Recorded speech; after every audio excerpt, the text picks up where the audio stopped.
A lo largo de los siglos, algunas joyas han brillado más por las tragedias que las rodean que por las piedras que las adornan. Piezas únicas, cargadas de historia, y según cuentan, también de maldiciones. Sus leyendas hablan de reyes destronados, fortunas perdidas y destinos marcados por la desgracia. ¿Son simples coincidencias, o existe algo más detrás de su reputación? Hoy exploraremos las historias de las joyas más enigmáticas y temidas del mundo, tesoros cuyo resplandor parece ocultar un oscuro secreto.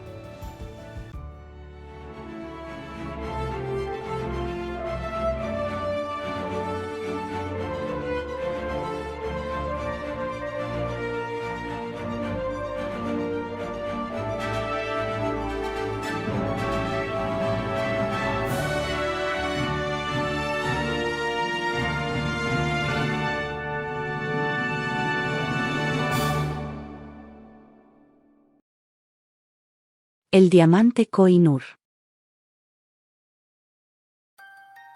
Con sus 105,6 quilates, el Koh-i-Noor es uno de los diamantes tallados más grandes y célebres del mundo. Hoy forma parte de la corona de la reina madre Isabel, madre de la difunta Isabel II y abuela del actual monarca, Carlos III.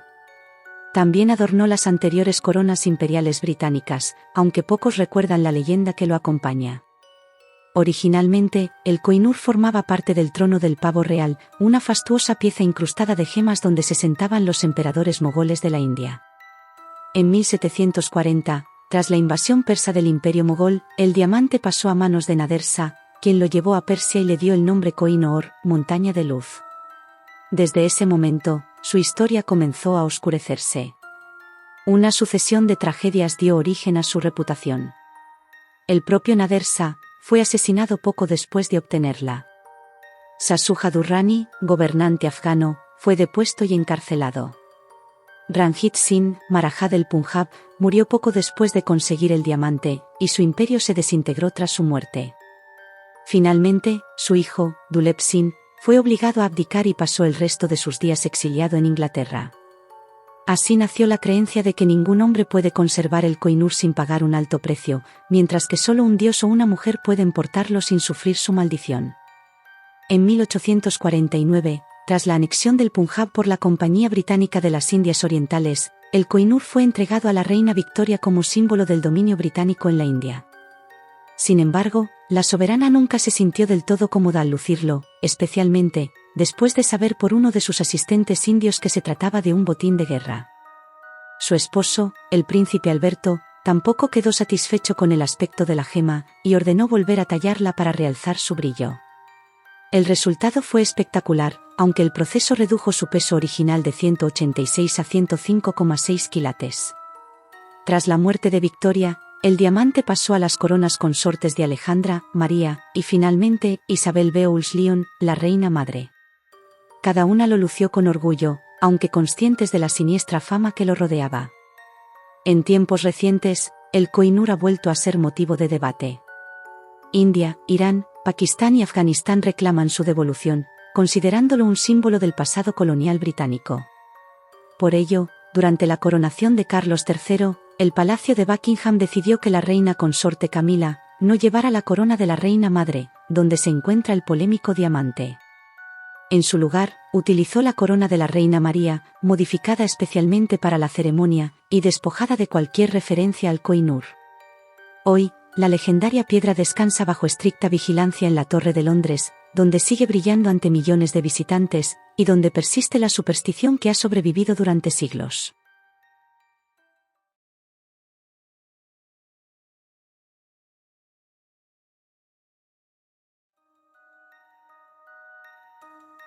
Con sus 46 quilates y su inconfundible tonalidad azul profundo, el diamante Hope se exhibe hoy en el Museo Smithsonian de Washington. Pero su brillo ha estado siempre acompañado por una fama inquietante. Muchos lo consideran la joya más maldita del mundo, incluso más que el legendario Koh-i-Noor. Paradójicamente, su nombre significa esperanza, aunque a lo largo de los siglos ha sido sinónimo de ruina, tragedia y muerte para varios de sus propietarios. El diamante tiene su origen en la India, y según la leyenda, fue extraído del ojo de una estatua de una diosa hindú. Un sacerdote lo habría robado del templo, y poco después, fue capturado y ejecutado por su sacrilegio. Sea o no cierta la historia, se sabe a ciencia cierta que la piedra fue adquirida en el siglo XVII por el comerciante francés Jean-Baptiste Tavernier, quien la llevó a Europa hacia 1666. En aquel entonces, el diamante era mucho mayor, hasta que Tavernier lo mandó tallar para aumentar su brillo, y lo vendió al rey Luis XIV, obteniendo a cambio una fortuna y un título nobiliario.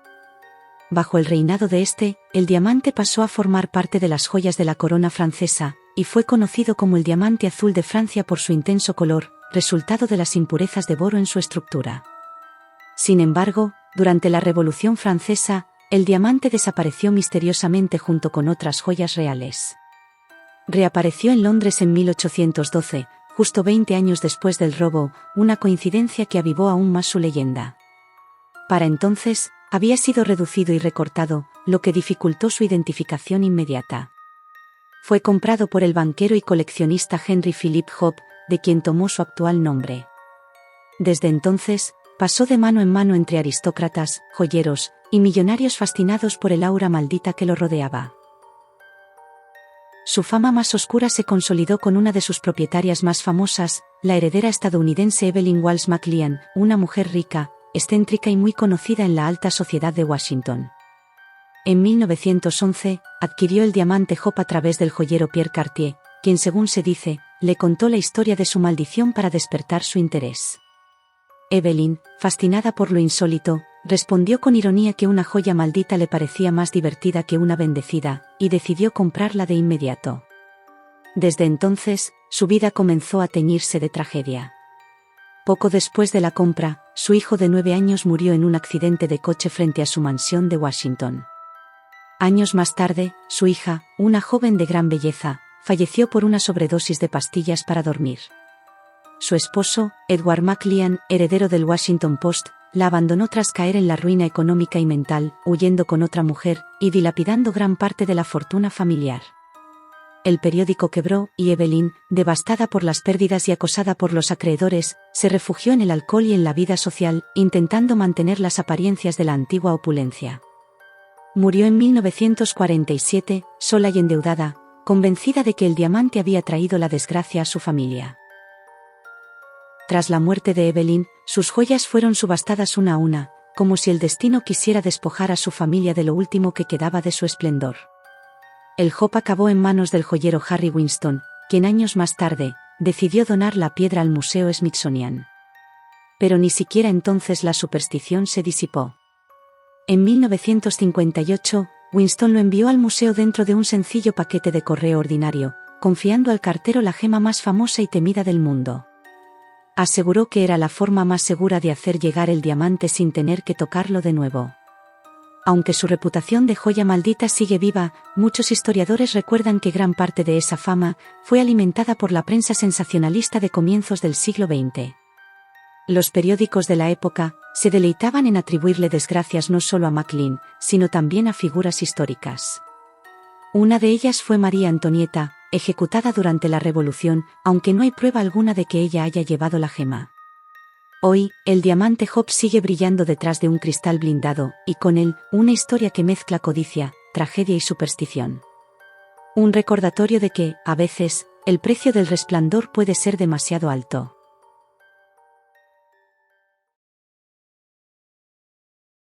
El rubí del príncipe negro. Su nombre evoca el título de una novela de aventuras, y su historia no desmerece esa impresión. Sin embargo, en esta joya no es oro todo lo que reluce. A pesar de su fama, no se trata de un rubí verdadero, sino de una espinela roja de unos 170 quilates. Una piedra muy apreciada en la Edad Media por su color intenso, y su parecido con el rubí, aunque de menor valor. Esta gema de brillo carmesí ocupa un lugar privilegiado en la corona imperial británica, justo en el centro de su frente, y es una de las joyas más antiguas de la colección real, presente desde el siglo XIV. Su historia se remonta a la Reconquista, cuando la piedra fue arrebatada del cadáver del sultán de Granada, Abu Said, durante la campaña del rey Pedro I de Castilla. Poco después, en plena guerra civil castellana, Pedro buscó la ayuda del príncipe Eduardo de Bustock, hijo del rey inglés Eduardo III, a quien ofreció la espinela como recompensa por sus servicios militares. Eduardo, más tarde conocido como el Príncipe Negro por el color de su armadura y su temida reputación en el campo de batalla, aceptó la joya como recompensa. Fue uno de los guerreros más admirados de su tiempo, con sus victorias en Poitiers y Crécy, símbolo del poder inglés en la Guerra de los 100 años. Sin embargo, poco después de recibir la espinela, su estrella comenzó a apagarse. Las crónicas cuentan que empezó a sufrir una enfermedad desconocida, que lo debilitó durante años hasta dejarlo postrado. Algunos afirmaban que era una dolencia intestinal. Otros, que era la consecuencia de una vieja herida, o incluso, un castigo divino. Lo cierto es que Eduardo murió a los 45 años, mucho antes que su padre, y sin haber alcanzado el trono que parecía destinado a ocupar. Desde entonces, el rubí del Príncipe Negro no solo simbolizó la valentía y el poder, sino también la fragilidad del destino de quienes lo poseían. Desde entonces, la espinela ha pasado de monarca en monarca, acompañando a reyes ingleses en algunas de las batallas más célebres de su historia. En la batalla de Agincourt, Enrique V la llevó incrustada en su casco, y según los cronistas, una flecha enemiga la alcanzó, salvando la vida del rey de forma milagrosa. Otros soberanos no tuvieron tanta suerte, y la tradición asegura que muchos de sus portadores sufrieron guerras, derrotas o muertes prematuras. Hoy, el llamado rubí del Príncipe Negro sigue formando parte de la corona imperial de Estado, la misma que lucía Isabel II en sus ceremonias oficiales. Su fulgor rojo continúa deslumbrando, aunque para algunos sigue siendo algo más que un símbolo de poder, es un recordatorio silencioso de las vidas turbulentas que marcaron su camino.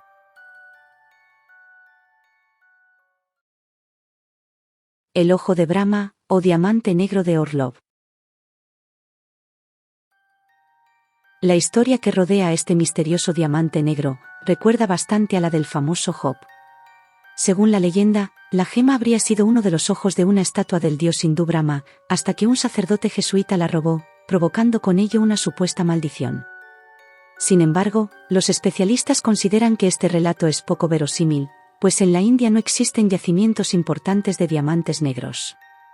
Estas piedras adquieren su color oscuro por la presencia de grafito, y suelen encontrarse principalmente en África Central y en Brasil. Sea como fuere, la joya terminó en manos del comerciante estadounidense J. V. Paris, quien en 1932 se quitó la vida arrojándose desde un rascacielos. Su trágico final se atribuye más a la difícil situación económica derivada de la Gran Depresión, que a cualquier maldición. En los años 40, el diamante pasó a pertenecer a dos princesas rusas, Leonila Galitzine Baryatinsky y Nadia Vigin Orlov, quienes según se cuenta, también se quitaron la vida arrojándose desde edificios. Años después, Charles Winson adquirió la piedra, y encargó dividirla en 3 fragmentos con la intención de romper el hechizo. Las piezas resultantes fueron engarzadas en un broche con 108 diamantes, y en un collar que incluía otros 124. En 2004, el comerciante Denis Petimezas compró la joya, que desde entonces ha sido expuesta en los museos de Historia Natural de Londres y Nueva York.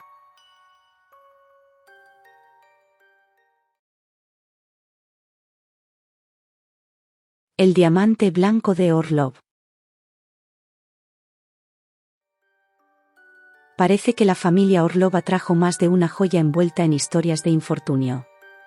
Además del célebre diamante negro, existía otro, el diamante blanco de Orlov, al que también se le atribuía una mala suerte persistente.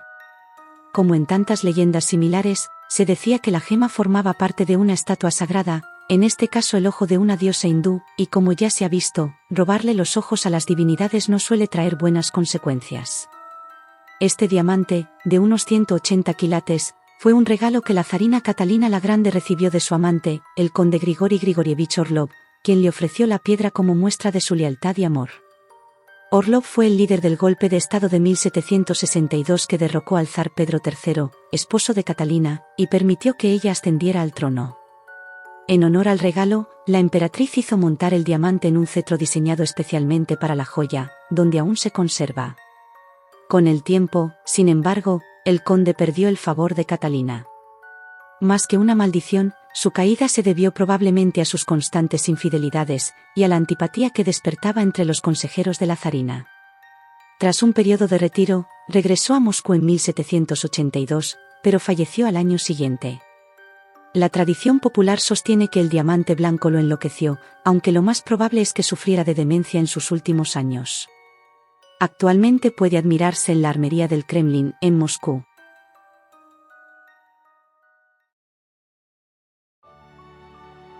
A lo largo de los siglos, estas joyas han viajado entre imperios y generaciones, testigos del poder y la tragedia humana.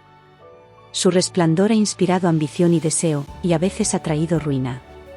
Quizá las maldiciones no estén en las piedras, sino en quienes no pudieron resistirse a su brillo. Hoy, detrás del cristal, cada gema guarda su historia y el misterio que la hace eterna.